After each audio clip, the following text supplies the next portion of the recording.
Welcome to The Hidden World of Women, a podcast brought to you by Women's Health and Wellbeing Services. My name is Emma and I'll be your host for today's episode. Today I'm joined by an absolutely fabulous woman, and I always start the podcast episodes by saying that, but I'm just so grateful and so lucky to have so many amazing women who are willing to share their time with me. So anyway, I've got off on a tangent already. I'm joined by an absolutely amazing woman, Serena Nathan. Serena is just 1 unit shy of qualifying as a counsellor, and I can almost taste it for you. Serena grew up in Perth. She is married and has 4 children. She's always been interested in the human relationships and interested in how we can be so different, but how we connect, whether that's because of or despite of those differences. And Serena says she's always been a mystery to herself, and that's why psych has been so fascinating as a result. So thank you so much for joining me today, Serena. Thanks, Emma. It's nice to be here. Yeah, it's really exciting. So, Serena, I invited you to be part of the podcast because you facilitated at our ADHD event. And so many people, and I was one of them, who really enjoyed hearing you speak. Thank you. And I thought maybe we could be nosy and see if we could dig a bit deeper. Great. Yeah. So we are going to talk about ADHD and also around what it's like going and changing careers at a more mature age. Yes. Well, that's two really big They questions. really are, I know. Yeah. So I guess first of all, what it's like being diagnosed.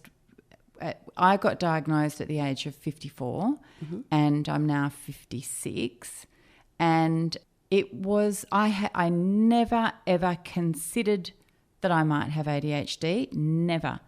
I was raised by a woman who I think definitely has ADHD, my mum, and life was normal. She was my mum. That's what we knew. And it was a bit chaotic, but Dad was very organised and calm, and he tempered that chaos.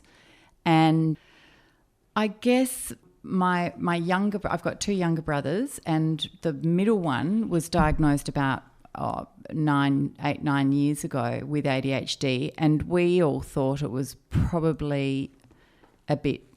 None of us took it. The rest of us didn't really take it seriously. We thought, oh well, maybe he was just looking for some sort of label for something or other. He's always just been a little bit, we're all different, I guess. And he was also quite unhappy in his relationship at that time. And so we thought maybe he's just unhappy and just wanted some medication. We did not take it seriously, and this is one of the major problems that adults undiagnosed with ADHD have, is the stigma and the assumptions. And there it was, the stigma about mental health, assumptions that are made. And this is not only in a family just loaded with people with ADHD, but Mum was a psychologist and a pioneer in domestic violence counselling in WA. And so even in a family that you think would... What is it they say? The mechanic's car's always broken. Yeah. So I didn't really think of it again, and it was when my oldest daughter was about 25, decided that she identified with symptoms that she'd been seeing on social media, and she had always felt that she was a bit different to everybody else. I had always felt that too, but I had assumed at quite a young age that everybody felt like that, but they were just better at covering it up than me. And I tended to spill out of the edges of stuff. And I got sort of discovered from occasionally of just being too silly or too much or too whatever, or not enough this and not enough that. But I thought I just wasn't playing the game as well as everybody else did. Whereas I guess we didn't have social media or internet when I was that age. And she was just starting to notice that there was a group of people out there that she felt she was like, and they were the neurodivergent community. So when I accompanied her during COVID to the telehealth appointment with the psychiatrist, it became clear that I she and I shared symptoms that were not the same as the rest of the population. Well, they say it's, I've done a deep dive into this, and it's around about 2.5% of adults estimated and 5% of kids, but those stats are probably skewed by the age of the research. So normally when we do the podcast, I try and I take notes while people are talking, and I've got so many things I want to come back to. So there's lots of different things. Can we go back to the idea around growing up with chaos? So that can mean so many things to so many different people. So in my house, chaos means can't have anyone over syndrome, because our house is just so messy, so we can't have anyone over. So when we talk about chaos, that's our joke for that. But chaos can be, I guess in my mind, chaos can be fun, and it can be spontaneous, and it can be lively, and it can be energetic. Or chaos can have the real negative connotations of the not being able to find anything, or not like that. What some people could consider to be energetic and lively, other people it's unpredictable, and I've got no stability. So what are your thoughts around that idea around chaos when you talk about that? Chaos, yeah, that's a really good question. I guess a lot of it was internalised. I'm an X generation, and I was a typical latchkey kid. So mum worked, and I don't even mention dad because I grew up in a time where the dads worked and the mums took care of the kids. Mum and dad were really young when they got together and had me. I think mum was just turned 24, and she'd never lived in Perth before, so she was busy making new friends, and they were partying. I remember many nights we went to sleep on friends' parents' beds while the parents all had a wonderful time partying. I remember that as it's a happy memory. Yeah. And I also remember really clearly again and again being carried in from the car asleep from grandparents' houses, and being picked up in the middle of the night from places, and they were busy. There was always dinner parties going on at home with Neil Diamond playing, and yeah. And I guess there was now looking back sort of signs of an ADHD parent with the raw egg in the lunchbox that just hadn't been cooked, or no lunch at all, or being forgotten to be picked up. Mum was pretty good, but I guess she was probably white knuckling it through motherhood, and then as I got older, and her attention was split by two younger brothers that I had, and I was, there was the youngest one would call out for me when he woke up in the morning. So I know I was sort of put in charge at the age of 5 of caring for a baby. Not put in charge, but and I was very willing stepped up into to that. Yeah. Yeah. So and I knew that was something that I was wanting. I wasn't parentified, against my will, or I loved that role of somebody needing me. And we just ran wild. We were wild kids. We were allowed, Mum would be busy with study or work or talking. She talked on the phone to her friends a lot, and the phones were all tethered back then. So, and we weren't allowed in the house on a Wednesday afternoon because that's when the cleaning lady came. And Mum and Dad would leave for months at a time. We got left for a couple of months when I was about 10 or 12 with the next door neighbour's daughter and her boyfriend. And she was, wow. Yeah, and that was for, I think, 10 weeks, 12, maybe 2 months.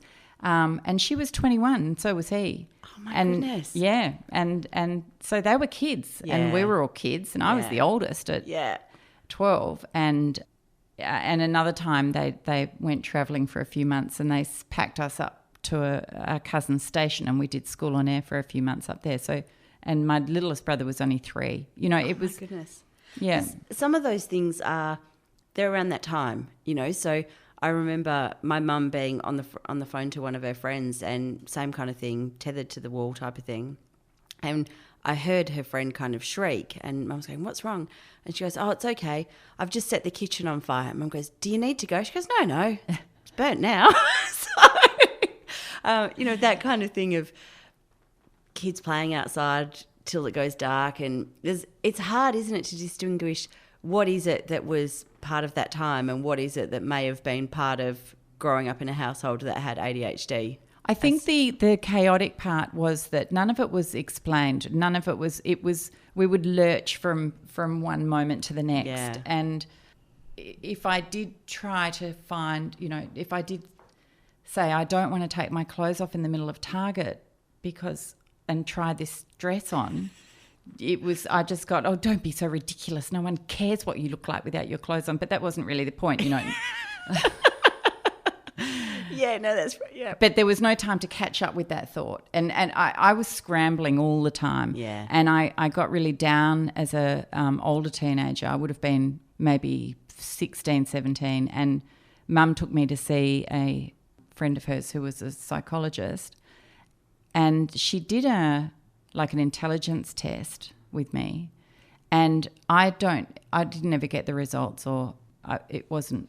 she didn't talk to me about it that I can remember, but I do remember that being told, or Mum being told, that I would probably make it through school, but I would probably not make it through tertiary education, or I would struggle really badly. So I was basically told that I was a bit dumb, and it confirmed what I suspected, because I found it really hard to concentrate at school, and I daydreamed a lot and I zoned out a lot. I got yelled at quite a bit by teachers for not concentrating. Otherwise, I was a pleasure to have in the classroom. So I wasn't really disruptive, but I found it hard to focus. And the others didn't seem to find that. It was only me. I mean, the boys would get in trouble and they'd get the cane, but they were being naughty. They were playing up. I just don't remember. There was a few girls, I guess, but I did learn to appear to be focused and concentrating, but it didn't really help with my schoolwork. And I'm getting told off less, but I'm not getting better grades. Yeah. And there were a couple, one when I was in year 8, I had an English teacher who was inspirational. And from then on, I was really good at English. Yeah. I loved it. And I did really, really well in English because I was encouraged. And inspired. Yeah. And it was really interesting because, yeah. So, does that sort of... Yeah. Another thing that you said going back was around the concept of labels. And I'm wondering, so there is a stigma with labels, isn't there? And some people really want labels and some people really don't want labels. And now I guess what I'm hearing a lot is, oh my God, every woman's getting diagnosed with ADHD. Is this actually a real thing, or is this actually just what being a woman is like? And so it's almost like the more we raise awareness about it, the more we're actually going, actually, it's just women trying to get attention, or it's an excuse. They just want to be labelled. And so have you experienced any of that? Yeah, I definitely. And unfortunately, in women, because of the way that the symptoms interact with hormones, it's at the times of their lives that are most confusing that ADHD symptoms tend to be at their worst. So puberty and around the time of having children, raising a family, being pregnant and having postpartum young children, and then again around menopausal age, which for these days a lot of women are still got teenagers living at home, and parents are aging. Life is really complicated at these 3 key times, and so there's a lot of women who may suspect that they have ADHD because the message is starting to filter through that it is a persistent disorder that does not abate with age. And in fact, the symptoms of inattentive type ADHD tend to get worse with age, not better. And the more hyperactive symptoms tend to, well, it looks like they tend to settle down with age, but it may be a combination of that and internalisation of of that hyperactivity. So I have clients who suspect that they may have ADHD and they're in that perinatal phase of life, and they were fine with pregnancy, they were fine with a baby, they were even fine with a toddler. But once they've added a second baby, as things get more complex and they're still trying to manage a romantic, mutually satisfying relationship at the same time, it just gets too much. And so then the shame sets in, and then they hear stuff in the media that women are looking for a diagnosis in order to explain away just not being very good at mothering. Yeah. Or being a partner, and then the shame guilt cycle spirals, just keeps on going, and they get quieter, or they just keep trying harder, and because they're now in this shame cycle, things just keep getting worse, and then they might get diagnosed with anxiety and depression, and of course they're anxious, and of course they're depressed.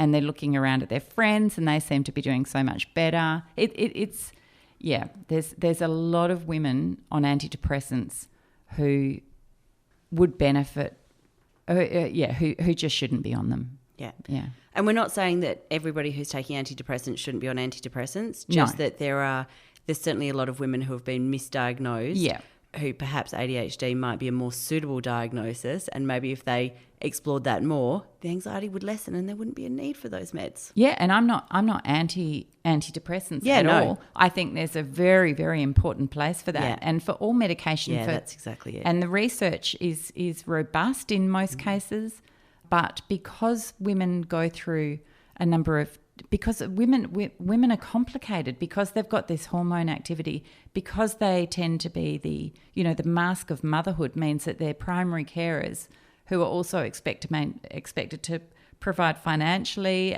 maintain great careers. It's just a very, very difficult time for women, and it's also a difficult time for men. They're negotiating a lot of change as well. I'm not discounting that. It's just that my focus is on women. I've been working with women for the last 20 years. My focus is on women. We're all good. So how do you think that social media posts like the ones that your daughter saw, how do you think they are impacting women who are sort of starting to go, so I'll be honest, there's a lot of them that my ADHD friends are posting, and I'm like, doesn't everybody experience life like I thought that was normal? So I'm wondering, how do you think that those kinds of posts are impacting people? I think social media gets a really bad rap in the medical world for misinformation, but I do think there is a lot of awareness building that goes on in social media that speeds up the process of awareness for women in a way that nothing before ever has. I think in some ways it is fantastic. And I also think because it's a first-person lived experience, these TikToks and Instagram Reels, all that sort of stuff, and I'm up to date with all the apps. It's because it's first-hand, up to the minute lived experience. You are getting a bird's eye view into many, many people's personal experience. And what that helps promote is the heterogeneity of conditions like ADHD, where everybody experiences it differently. Mm-hmm. And because you might be, if your algorithm has led you more and more down that path, you're going to be seeing a lot of different experiences with executive dysfunction. For instance, for me, working memory is a really big problem. And I actually, before my diagnosis, I really did think that I had the early stages of dementia, and wondering how I was going to hide that. I really did, and that's one of the reasons I decided to go and pursue it. Just get checked out, because I was so worried it was something worse. So memory is very bad for me. But there are other people that you'll come across on TikTok or on social media, and their working memory is fine, but they have terrible problems with what's another executive function? Well, their rejection sensitivity, which is not officially a symptom, but is becoming more and more accepted as a part and parcel of ADHD. Some people struggle really badly with that. I guess because of my age partly, and also I've had quite a bit of therapy myself. I tend to be a bit better in that area. Yeah, so I think social media has been fantastic.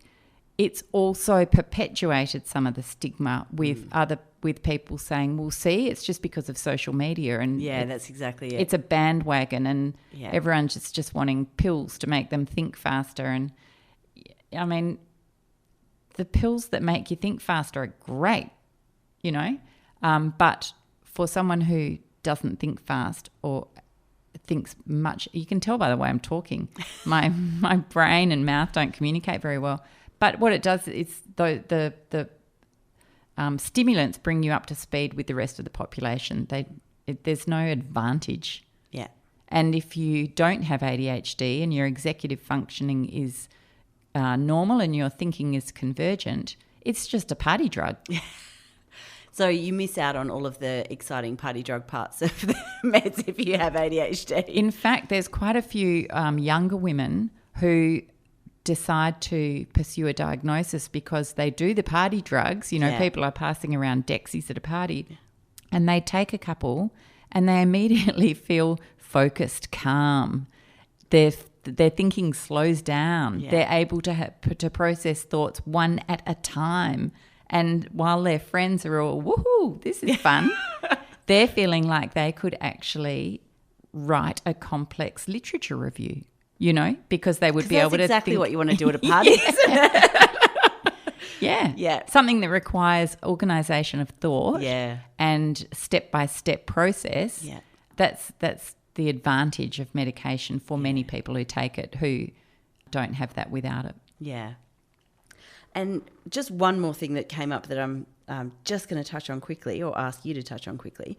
So we hear often that girls and women are just better at masking. And so that's why people are now being diagnosed in later life, because they've masked everything so well. Do you think, and something you brought up before is around the social constructs of the way that men and women behave differently. So I was wondering, why is it that girls mask and boys don't? And I know that some boys do mask, but I'm wondering, do you think it's around the social constructs of the way that women are expected to behave and the societal expectations around that, that women do learn to mask it? Whereas, sweeping generalisation, but men are not expected to behave in the same kinds of way. Therefore, they get to be just whoever they are, and they don't have to make it feel okay for everybody around them. That's right. Yeah. So that's an intergenerational problem. And women are expected. I've got one of my kids, she's got ADHD, and if she was a boy, some of her risk-taking behaviours and some of the wild stuff she does, she would just be a wild colonial boy. It'd be like, oh, that's my boy. Yeah. But because she's a girl, she finds that one of the things that, in retrospect, when she started high school, or when she was about year 6, 7, in primary school, she would run around and play chasey and climb trees and do all the stuff that both boys and girls did. But the girls started to peter off. Yeah. And she's never stopped wanting that level of excitement and that type of fun. It's very physical. So she found, when she went for a while, she went to an all-girls school, and she was miserable because she said all they do at lunchtime is they sit and talk. Yeah. And she there was a game that she used to play at primary school, mostly with the boys, and they didn't want to play the game. And so she has found it hard to maintain friendships with girls because she doesn't do what girls are expected to do, and she's less able to fit the mould than I was. I was able to reinvent myself to be a normal little girl, and my older daughter, sadly, I guess, was also able to do that really well. So we were able to alter ourselves Yeah. to fit what society expected us to be. Whereas the youngest, maybe she's a digital native, maybe social media has helped her to not do that. Or maybe she's, I don't know. But sometimes I think that's also being the youngest, right? Yeah, youngest child, yeah.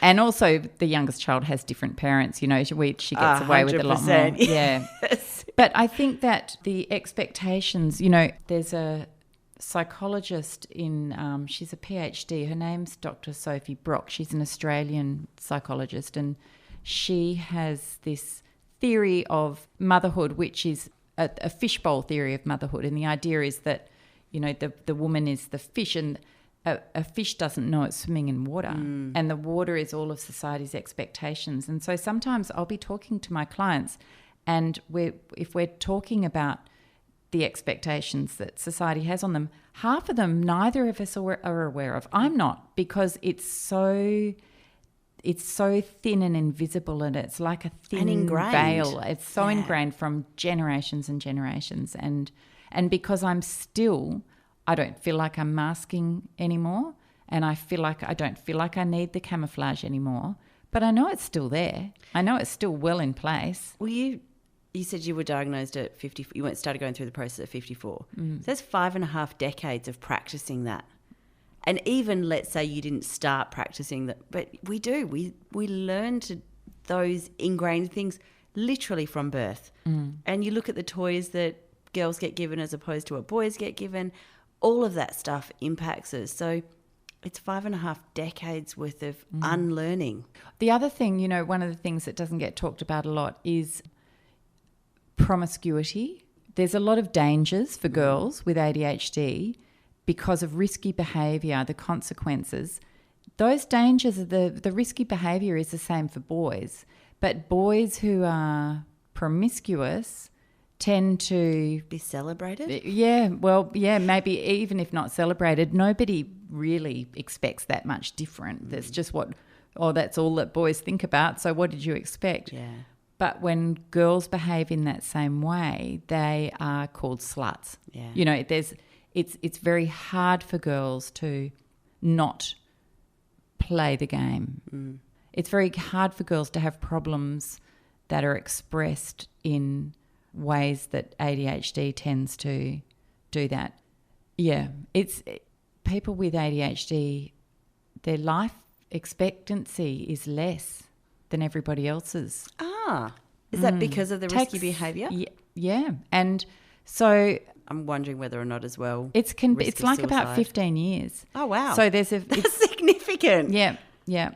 And it's not from one particular thing. But, what you've touched on is right. I mean, risk of suicide, particularly in girls, is much, much higher with ADHD.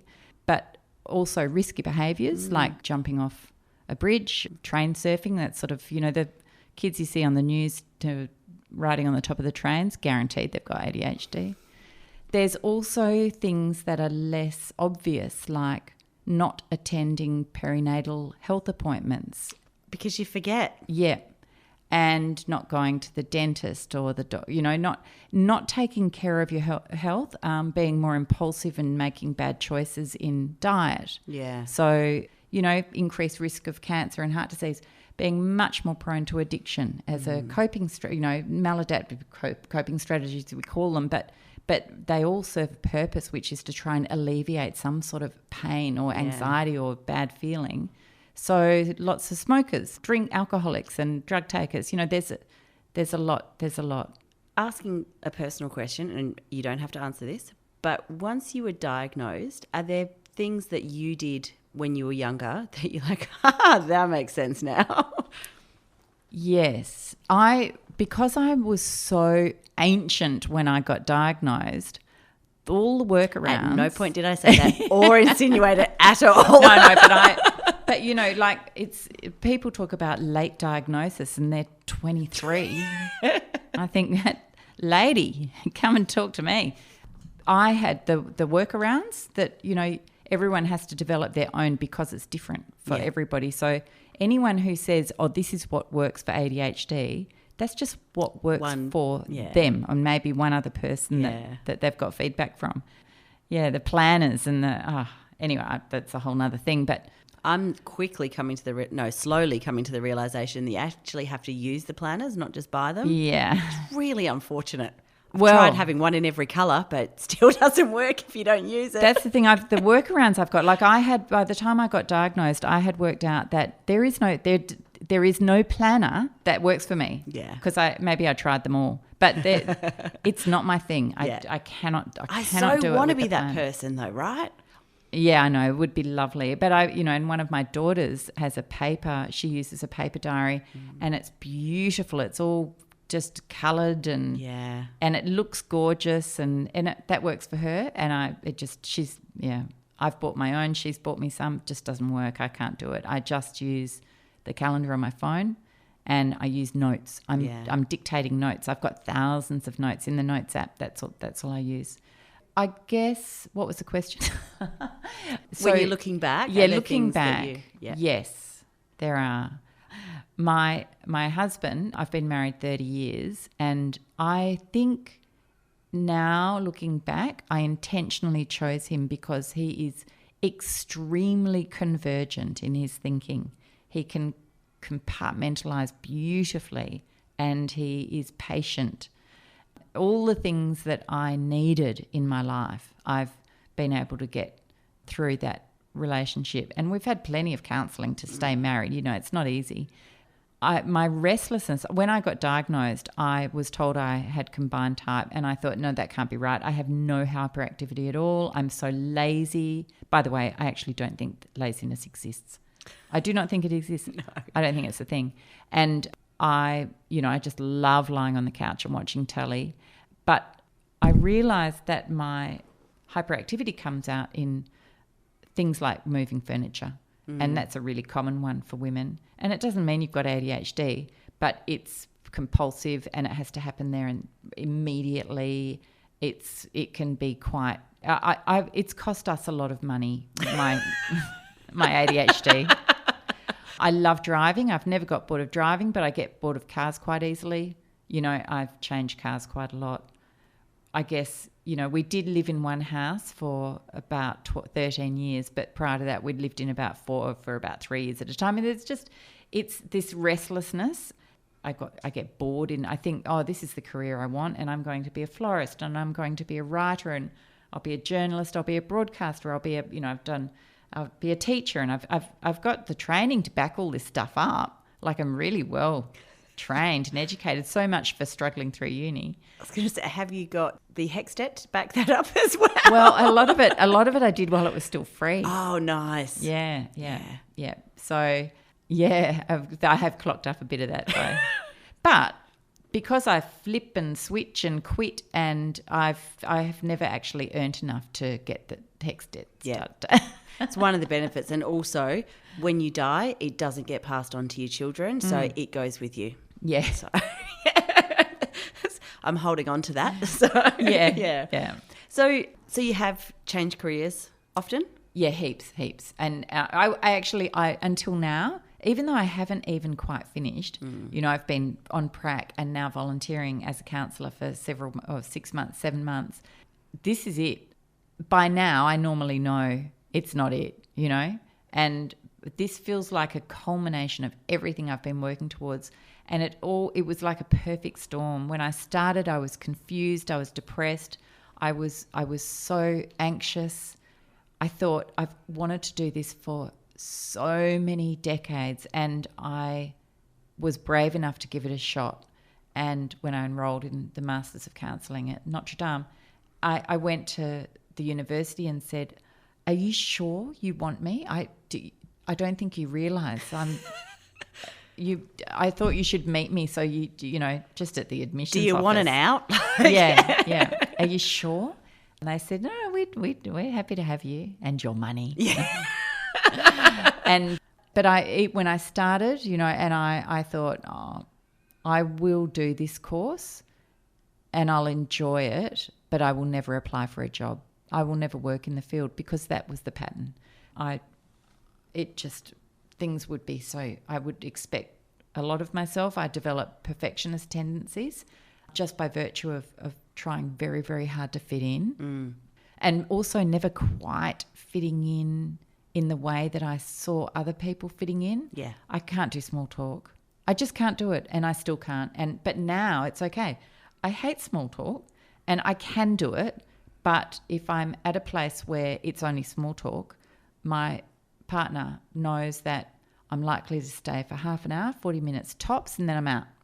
And that's good, because I start with, like, I think, okay, so there's small talk, and then I'm going to ask really deep questions, and that is perhaps not great at a barbecue with people who you've never met before. So. You can often find someone who's happy to sit in a corner and in fact, I used to smoke, and that was one of the really nice things about smoking. The smokers would be outside, and often it was a one-on-one, and that was a situation I was comfortable in. So smoking was really useful for that, unless the other smoker would just, just wanted to chit-chat. Yeah.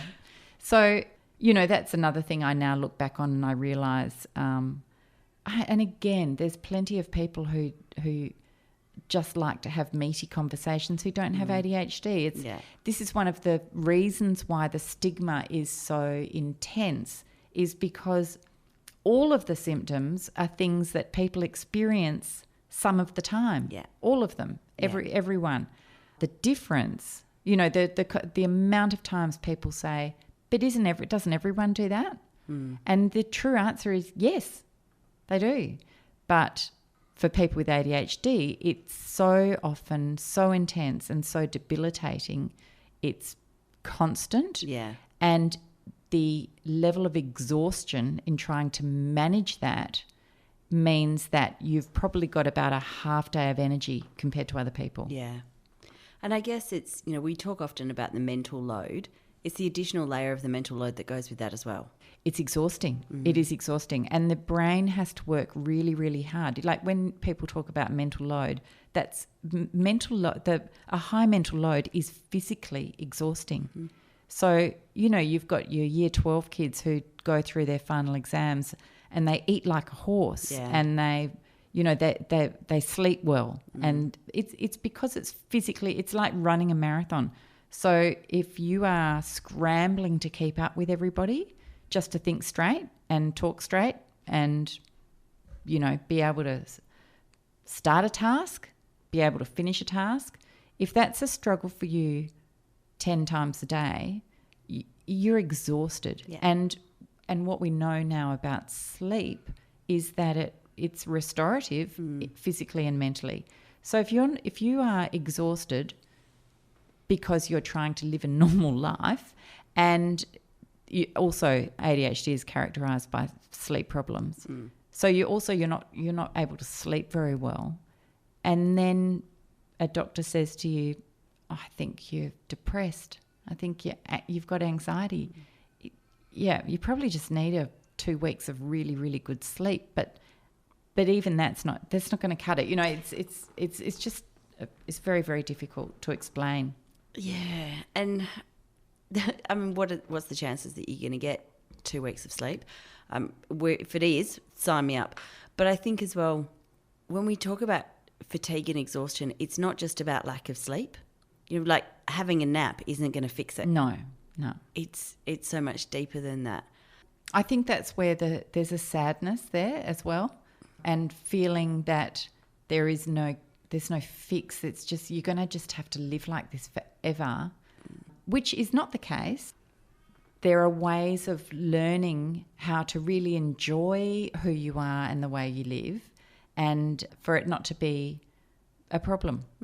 Yeah, which, Women's Health and Wellbeing Service runs classes often back to back on programs like self-compassion. Yeah. That's the sort of thing that's really helpful for people with ADHD, whether you take medication or not. That sort of thing is that's really the cure, is learning how to know yourself genuinely and authentically and appreciate that. And look, to be fair, I think every woman should do that, because all of the societal pressures that I was talking about before, actually, what if we stop comparing ourselves to the way that society says that we should? And what about if we actually celebrated who we are? And if that's not okay for somebody, then don't spend time with that person Find your tribe who are going to love and celebrate you for who you actually are and your authentic self. And we just need to do more of that. And what you said about find your tribe, that's really relevant to self-compassion because one of the 3 core elements of self-compassion is common humanity, which is often, even if you can't find your tribe, you can find others who think like you and who want to understand you and who feel lonely like women often feel. Yeah. Women, I think loneliness in the perinatal stage is a really big problem, and it's lack of sharing comes from what you were talking about earlier, the social expectations that just get passed down. Yeah, I think loneliness in my life stage is huge as well. So my children are now, so my eldest is 18 and my youngest is 11. And there are so many women who are, whether it's the same age as me, I started having children a bit younger than a lot of people in my mother's group did, but it's the same stage where your children are starting to get older. And so many women are going, well, how do I make friends when I'm 40 or 50 or 30? All of my friends that I had pre-children have drifted away. Turns out all my friends were my children's parents, my children's friends' parents. And now we don't do this drop-offs anymore.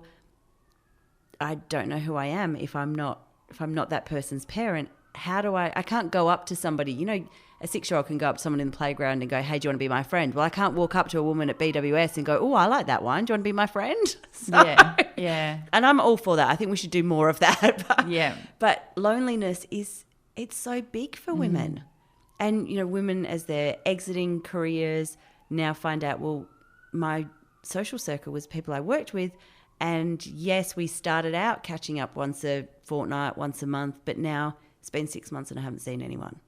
So I think throughout the stages, loneliness is it seems to be kind of a repetitive pattern that seems to happen. Well, it's increasing in younger generations for the first time ever. So normally it's seen in older generations, it's normal for loneliness to increase at a certain rate, and I don't have the stats on hand, but I can't think why, given it was nothing that we were supposed to be talking about.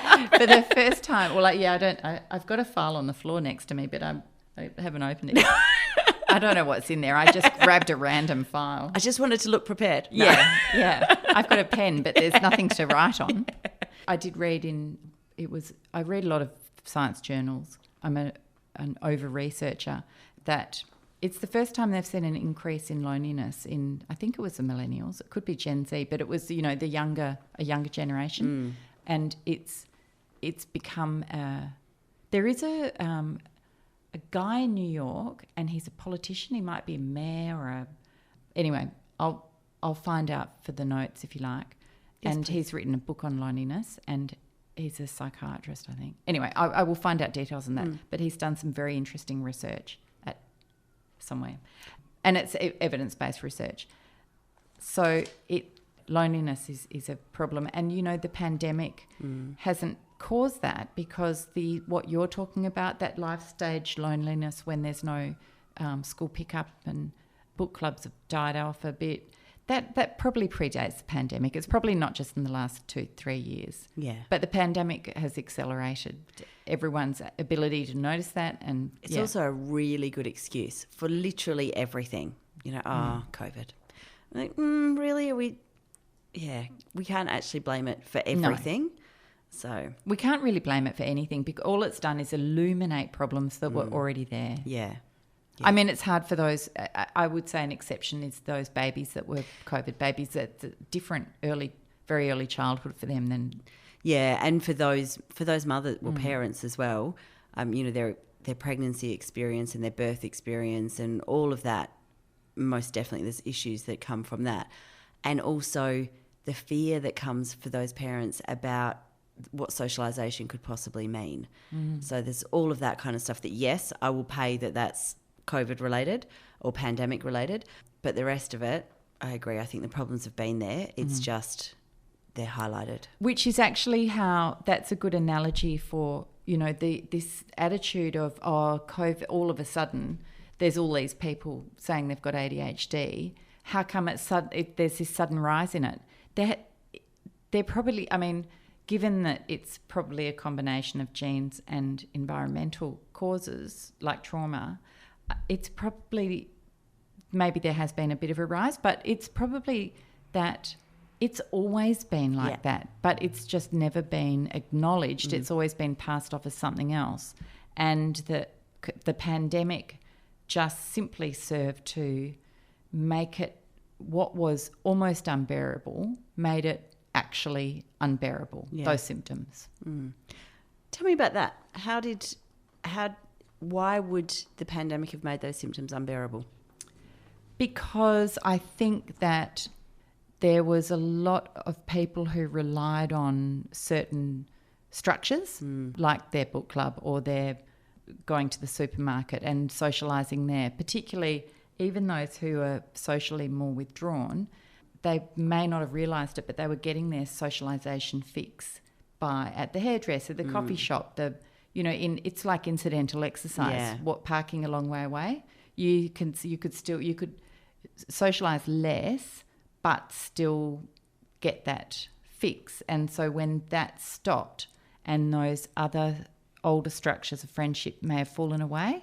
Oh, yeah. So I'm with you on the socialisation thing. I thought you were saying that ADHD became unmanageable during COVID. Well, people were then, for a lot of reasons, that other things also became unmanageable, like domestic violence. There was no escape for women who were in danger.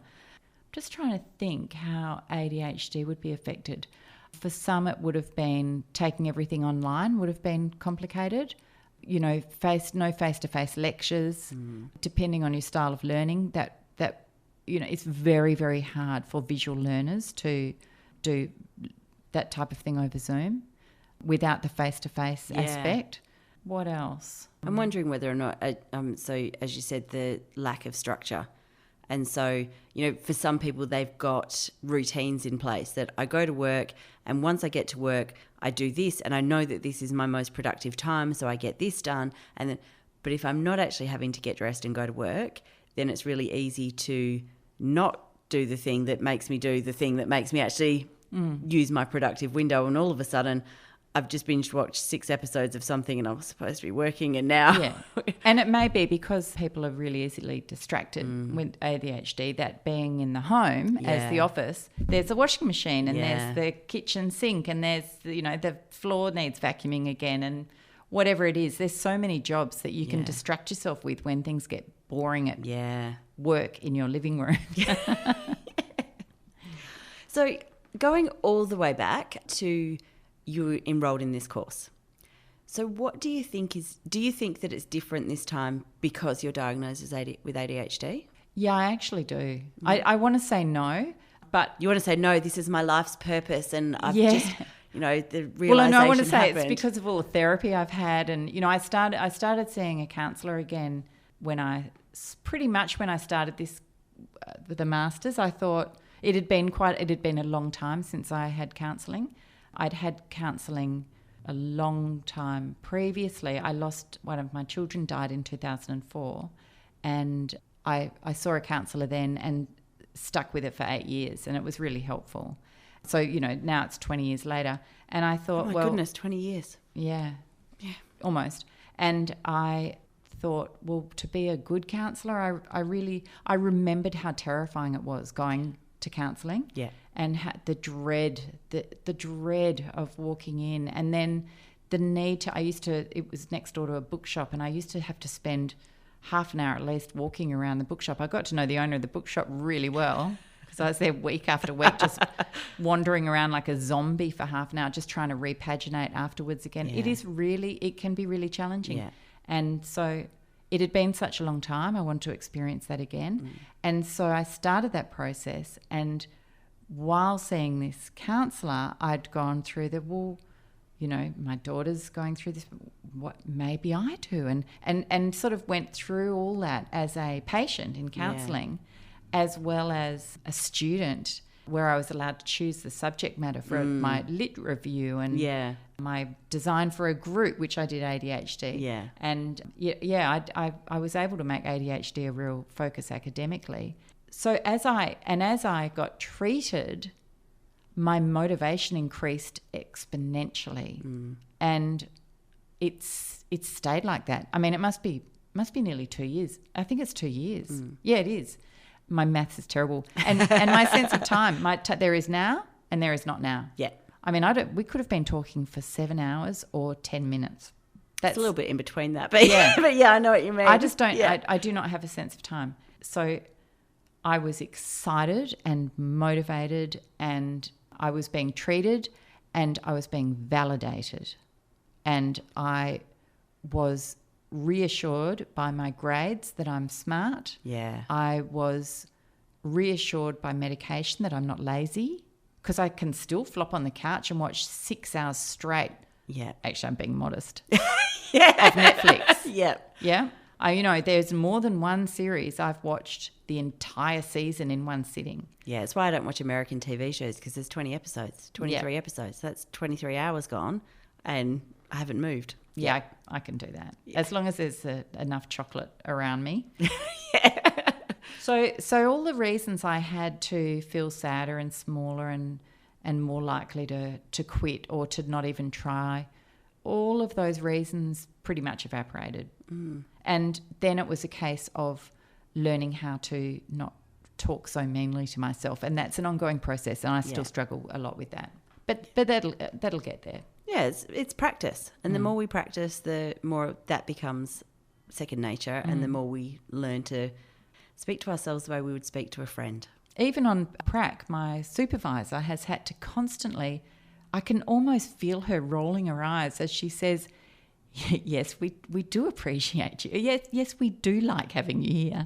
Because I must be saying things that if I'm still around, blah, blah, blah. Yeah. So there's still that, it's a habitual dismissing of myself. And I think that's partly being a woman and an older woman, and partly having ADHD. How hard was it to actually, so given you spoke about changing careers and starting courses and not finishing them, and the way that you shared that makes me feel like you may have experienced shame around feeling like there's failure there and dropping out. How was it with that, having the courage to actually go back and start again? It was really tough, really tough. I guess that was a pandemic advantage. I didn't have anyone giving me negative feedback about that. I've got a really, really supportive partner, and I'm also in a financial situation where I could afford not to work and to go and study. I'm just really lucky, just so much privilege. So, and I also live in the next street from the university. That's really helpful. Yeah. So, although, it was online, a lot of it. But I think I got to a point, and this is partly being in my mid-50s, where I thought, I don't want to swear, but I thought, fudge it. I'm too old to be bothered with what people think of me, and if I can't hack it, then so be it. I'll give it a go. I think you get braver in some ways. Yeah, maybe you do get braver. People talk about how, we just don't care. Once you turn 50, you don't really care. I'm not sure that's entirely true. I think it's a script we women all follow because we get so tired of the fear and feeling inadequate that we sort of cast it off. I don't know how deep that casting off is, though. Yeah, and how much it's just, like you say, lip service. But maybe you still care what people think, you just care what you think more, or you just are able to give it less weight so that you can feel like you can do it anyway. I think when you practice real self-compassion, it's not about whether you care or not. That's not the point. You start to focus on what gives you some joy, and does it give other people joy as well? Is that something that is involved? And it's not actually to do with what you think of yourself or what other people think of you. It's not about introspection or feeling judged or approved of. That's not it. It just doesn't factor in. It's that I find I get this deep satisfaction out of spending that 50 minutes with a client, and that the incredible privilege of them allowing me into their inner world and trusting me with that stuff.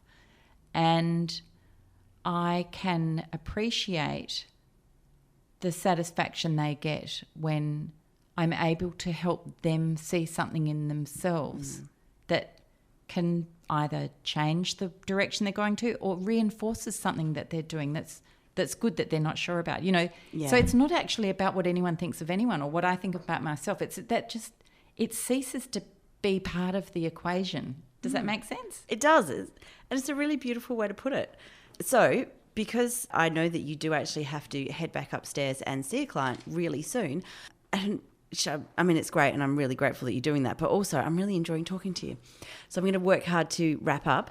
If you were to meet somebody who was, you know, I'm going to say a later diagnosis, but older than 20, who thought, hey, actually I've seen some of these things on socials and I'm ticking some of these boxes, what would your advice be to them? My advice would be, okay, you are already doing too much. Slow down. Slow down. Yes, you have taken on too much. You are smarter than you think. You are not lazy and you are probably a lot of fun, and let's go out for a drink. Yeah. Actually, I don't really drink anymore, but let's. You can still go out for a lemonade or a mocktail. Yeah.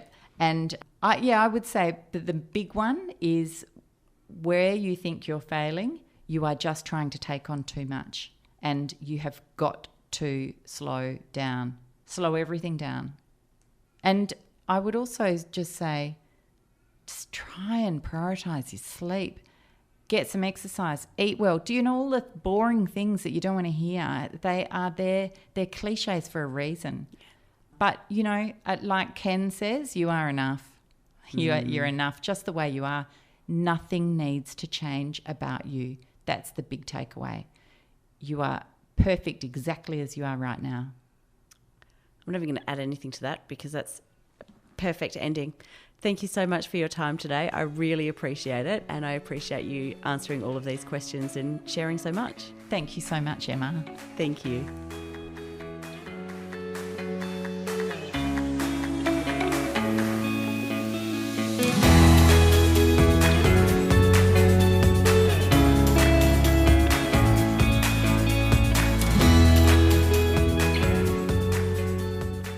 Thank you for joining me for today's episode of A Hidden World of Women, a podcast brought to you by Women's Health and Wellbeing Services.